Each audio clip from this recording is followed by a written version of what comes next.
We need to act on climate change. We've lost 10 years, arguably 20 years of action on the globe.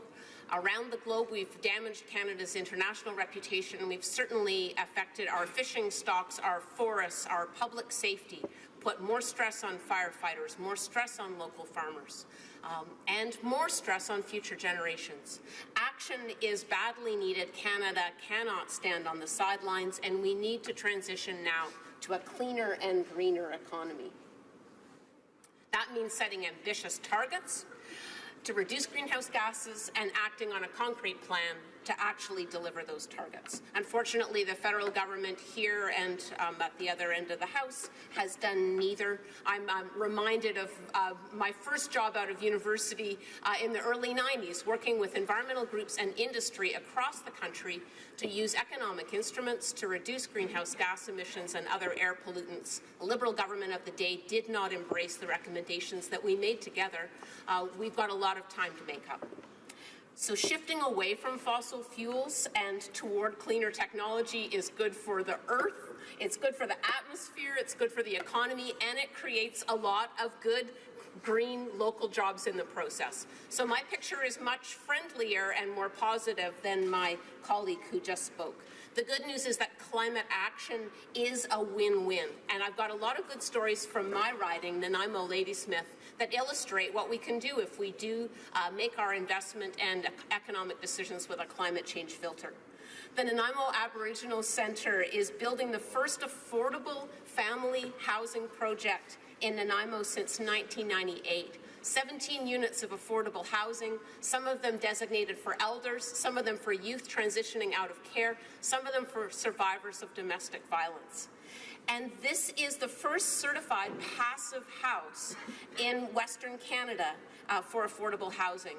Passive homes use 80% less energy than conventional home construction do, and lower energy use leads to lower operating costs, which leads to more affordability for the residents and homeowners. We're very proud of Nanaimo Aboriginal Centre embracing this technology, which has been in place for 30 years in Europe. Another great affordable housing project I have had the honor of being involved with, Habitat for Humanity's Mid-Island chapter on Vancouver Island has just opened the first 2 of 6 new affordable housing units. They had a fantastic amount of community support for this. Vancouver Island University carpentry students dedicated 5,000 hours of labor towards this project, on which they learned again about energy efficient technology, building techniques, installing low energy windows, ventilation systems, lighting. The interior design students were involved. The heavy equipment operators were involved. It was a wonderful community experience, and to be part of the key ceremony where 2 new families got to take ownership of a home, 2 homes built by volunteers and by students in an environmental and low operating cost way was a very proud moment for all of us. We've got a number of LEED certified buildings in our region, Ladysmith Community Services Centre, the Nanaimo Fire Station number 4, South Forks Water Treatment Plant, and many others, about 20 altogether. We have got great economic impact, again, from building homes in a more energy efficient way. The economic impact of LEED buildings across the country for the last 10 years is estimated to have resulted in $128 billion worth of economic output. And in 2014, Canada's green building industry employed more direct full-time workers than the forestry, mining, and oil sectors combined. So this is a great place of pride for us and a huge economic opportunity, a local employment opportunity, as well as a climate change saving opportunity. And we need our government to support local initiatives like this and remove barriers to innovation here at home. We've got the know-how in our communities, and we want climate leadership that supports, not impedes, cutting greenhouse gas emissions in our riding, on the coast, and across the country. Now, infrastructure wishes that we have in our riding that would benefit from a climate change test and will reduce greenhouse gas emissions. Regional transit, we've got a huge need for it in my riding. Communities that are just 20 minutes apart, Ladysmith and Nanaimo, there's no public transit connection. That's a problem for students, for affordability of post-secondary education. It's a problem for band members on Saminas First Nation. It's hard for them to commute to their jobs. If they can use the bus, life is more affordable. We've got a great demand and a lot of business people pulling for public transit in our region. A climate change filter on infrastructure investment would put this to the top of the list. We've got fantastic volunteer work around bicycle paths and mapping out what our community could look like with less greenhouse gas emissions and getting vehicles off the road. We've got a huge lobby for food processing facilities that would support local farmers in value-added processing and the sort of niche foodie industry that is big across the whole country, and distillers and brewers and wineries as well, all looking for ways that we can support infrastructure that supports local agriculture.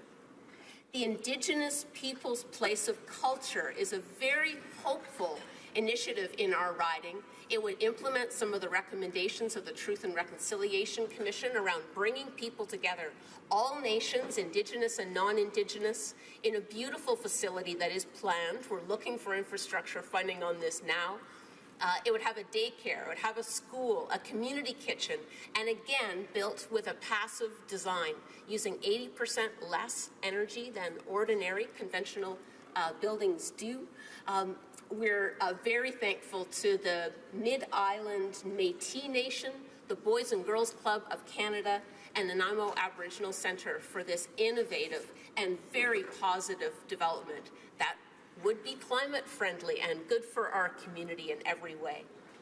Vancouver Island University has a proposal for district geo-exchange energy, which is based on flooded, abandoned coal mines which underlie the university campus.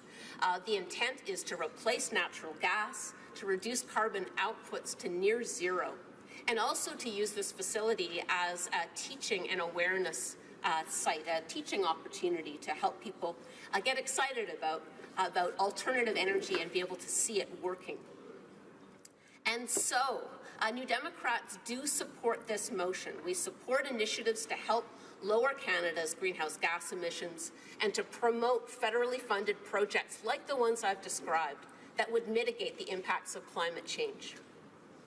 Now, the motion that proposes that infrastructure projects receiving over $500,000 in federal funding, that they would be subject to an analysis of the project's potential greenhouse gas emissions. This is a welcome addition. It's disappointing, however, that the language in the motion doesn't appear to compel real action from the government. We are hoping for criteria that would tie the decision-making more directly to the results of the greenhouse gas emission analysis. We'd like to see a mechanism that would compel real action in government decision-making on infrastructure. We want to see specification of projects that promote climate change prevention, not just action after the fact. And we believe that input from stakeholders, particularly environmental organizations and local governments, would add to the study at the committee phase. At this point, it looks like the motion lacks real teeth that we need so badly to compel action from government. But we look forward to the conversation at committee, and we are optimistic that the details can be improved. Now, it has to be said that the Liberals do have a hand in the undermining of Canada's environmental assessment regime and the assessment for federally funded infrastructure projects in particular. The Liberals did support the Conservatives' Bill C-10, which was the first blow to our environmental assessment system, and it did remove the trigger for projects receiving funding in the first place. The Prime Minister voted in favour of that, as did 12 of his current cabinet ministers in this Parliament. So we're happy to see the change in tone, but we certainly want this to be a more powerful tool that will actually get the results, real action. Investing in renewable energy projects, embracing new building technology, and growing our food closer to home will build more new job opportunities and support small business and create the win-wins for climate action that our local economy, our communities, and our country so badly need. Thank you so much.